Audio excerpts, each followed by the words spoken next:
Kara Allah, Yahweh, Bahashem, Yahweh Shai, Brakate Howell, Brakate Howell Shai, Brakate Howell, Brakate Howell Shai, Brakate Howell, Brakate Howell Shai, Thawada, Abba, Papa, Karl Kadash.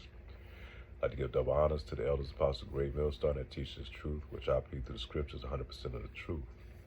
I'm your brother Malakama, and want to do a early morning lesson. It's going to be titled "Man of the House," or "Man in the House Rule." You're going to start off in the book of Psalms, chapter 83, verse 2 through verse 5. For lo, thy enemies make a tumult, and they that hate thee have lifted up their head. They have taken crafty counsel against thy people, and consulted against thy hidden ones. They have said, Come, and let us cut them off from being a nation, that the name of Israel may be no more in remembrance. For they have consulted together with one consent, they are confederate against thee. So they come together against you Israelites, man, you so-called blacks, Hispanics, and Native American.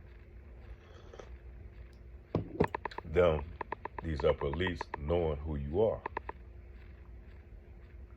The average Jake, man, he don't even consider. Man in the house rule. Rules sought to enforce social norms about who was morally deserving of welfare. Specifically, the rules prevented adult males from residing with the mothers and children who received assistance. A number of states enacted so-called man-in-the-house rules, which disqualified families if there was an adult male present in the household whatsoever. And another, if you want to go back and look, there was a movie that came out in 1974 titled Claudine. It starred Diane Curl and James Earl Jones, and it highlights this, in that movie. And this rule came about in this welfare system. Well, this rule came about in the 1960s, man. That's when they put this into effect. And here's an article that I saw when I looked it up. It's by Rahim Kurwa. Hopefully I got to pronounce his name right. A long and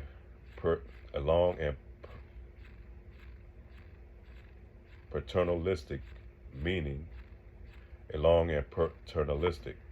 The meaning of the word paternalistic in the English, dictionary. A people in authority, making decisions for people rather than letting them take responsibility of their own lives. History of punitive regulations have dogged social welfare policy. A classic example of this is man-in-the-house rule, enforced throughout the 1960s for welfare recipients, including those in public housing. Man-in-the-house rules sought to enforce social norms about who was morally deserving of welfare. Specifically, the rules prevented adult males from residing with mothers and children who received assistance. The rules sought to ensure only women with children, who at the time were expected not to work, benefited from welfare. Households with adult males were reviewed as undeserving of assistance because adult males were expected to provide for the families through work. And, I get with that. But the problem was, they took all these jobs out of the community, man. And there wasn't any jobs for Jake to have. Jake is going to have families, and therefore, now here comes government stepping in, and he's going to replace Jake in the household. So knowing at this time many respectable wage-earning jobs were deliberately being outsourced to other countries. So a lot of these cities, man, were left with Jake, red line and stockpiled up amongst each other. And then you take the jobs out, you pump in drugs, which is going to create an opportunity in a depressed environment. And then you bring in the policing system, and you lock a lot of these Jakes up. You take them out of these communities. So man-in-the-house rules enforced through highly invasive inspections. And I remember these inspections, man, coming up. They would go through the closets. The house had to be clean, so we knew when they was coming. We would make sure the house is clean. Mother, she couldn't allow to have any men clothing in that house of a man. They'd check the kids' clothes and make sure everything all right. But they would go through the closets and just be really intrusive, man, and it makes you, it destroys your integrity. So man in the house rules enforced through highly invasive inspections force many families to choose between maintaining welfare support and keeping their families intact. Kurwas, that's his name, the person who wrote the article, extends historical analysis of such punitive regulations into the present by examining policies of the HCV program. It creates a cycle of dependency. And we look up the word dependency. It's a situation in which you need something or someone and are unable to continue normally without them. So the system becomes a crutch to us, man. So we not able to stand on our own. We have to rely on the system, in order to be able to function. What can welfare dependency cause? The idea of welfare dependency is that long-term reliance on income support payments can weaken a person's character or create a culture of dependency that can spread across communities and pass from parents to children. And we know that today, as we call it generational curses, man, where the mother get on welfare, she have a child at the age of 14 or 15, she end up getting an apartment, and then the children go on to do the same thing over and over again. It starts to become a repeated cycle. They see that they think they playing the system, but really the system is playing Eve, man. Therefore destroying the children in the process. And the system creates a chaotic environment and dependent environment that destroys dignity. And go to Ecclesiasticus chapter 40, verse 28. My son, lead not a beggar's life, for better is to die than to beg.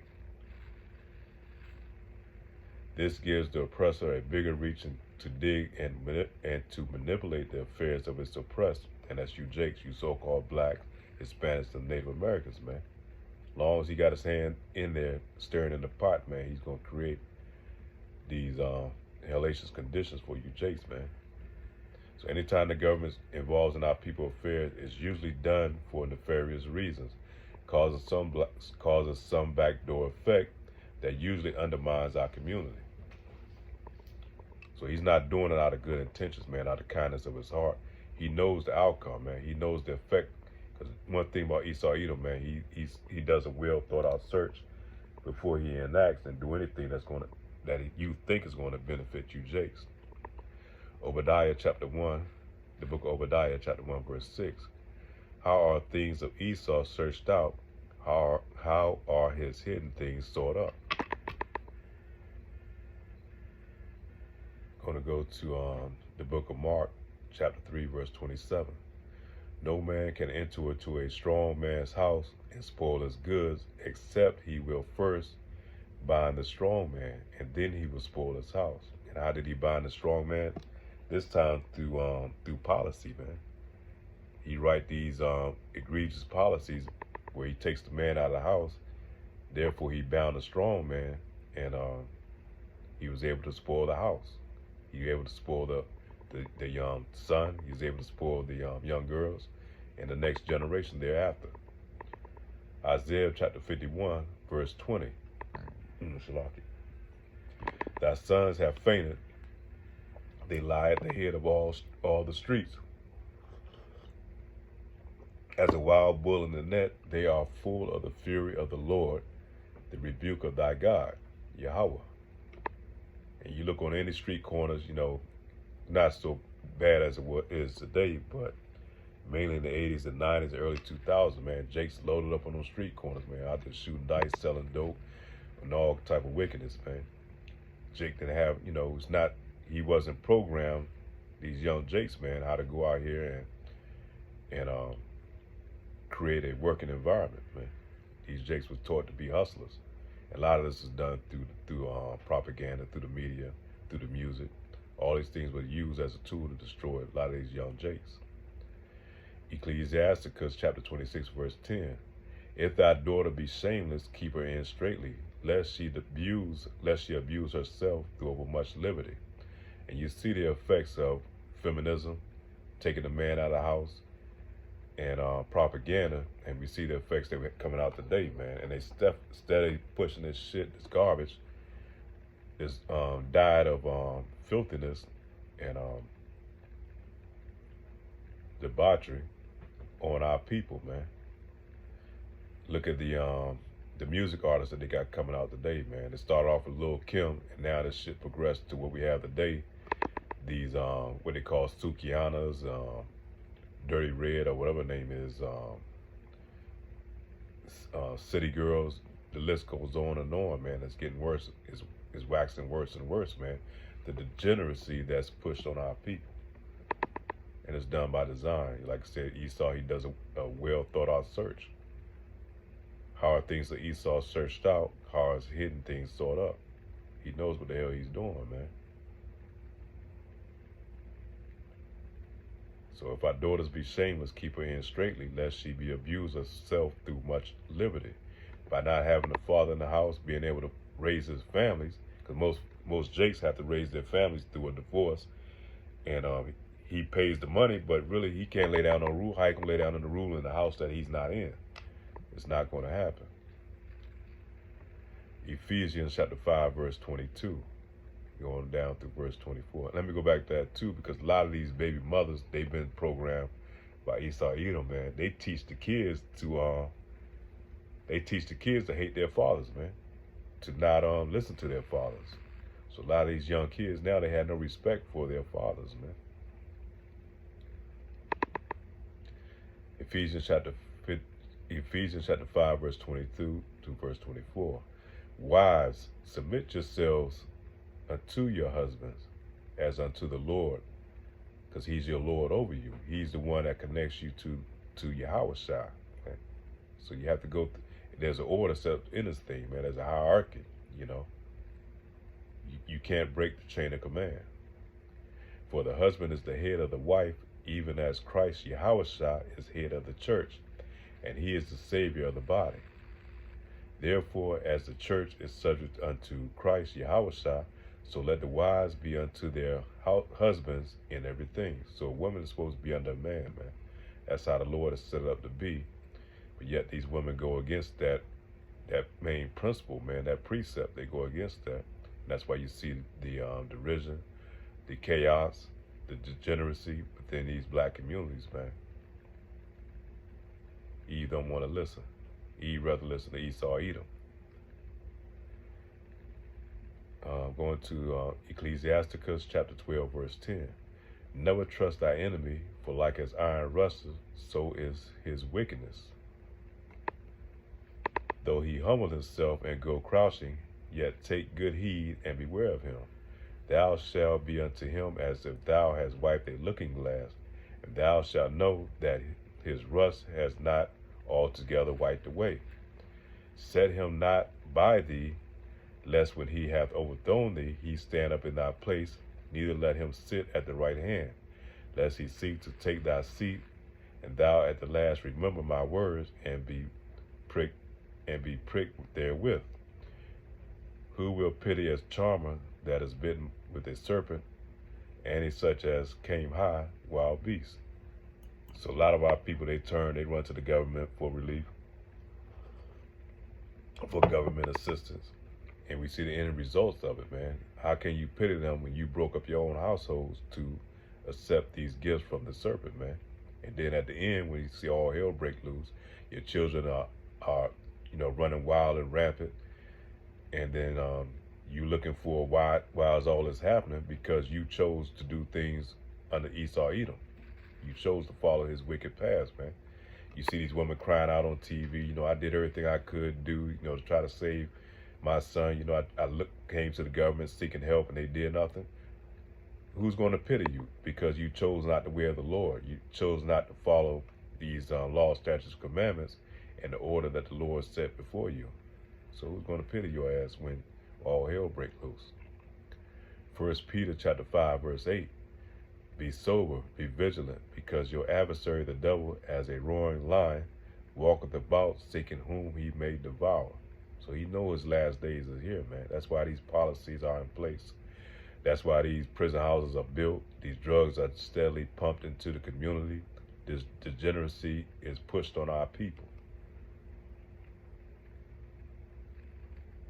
Revelation chapter 12, verse 12, we're going to finish off with this precept. Therefore rejoice, ye heavens, and ye that dwell in them. Woe to the inhabitants of the earth and of the sea, for the devil is come down unto you, having great wrath, because he knoweth that he hath but a short time. So he knows his time is running short, his time is running out. So he's putting all type of policies in play. He's trying to upset these prophecies, and part of that is bringing out the MOTB, and part of that is getting you jakes to submit and fall in line with his way of buying and selling. And by that, you're going to sign yourself over under his authority. And the Lord tells you, he's going to warn you in them days, man. You take that charagma, you're going to be destroyed right along with the heathen. But 2/3 of our people, they are already set up for destruction. They're not going to listen. They're going to follow the devil right on down to his path of destruction, man. And so with that being said, man, Lord willing, this lesson edifying your brother Malakam. With that, I say peace and shalom.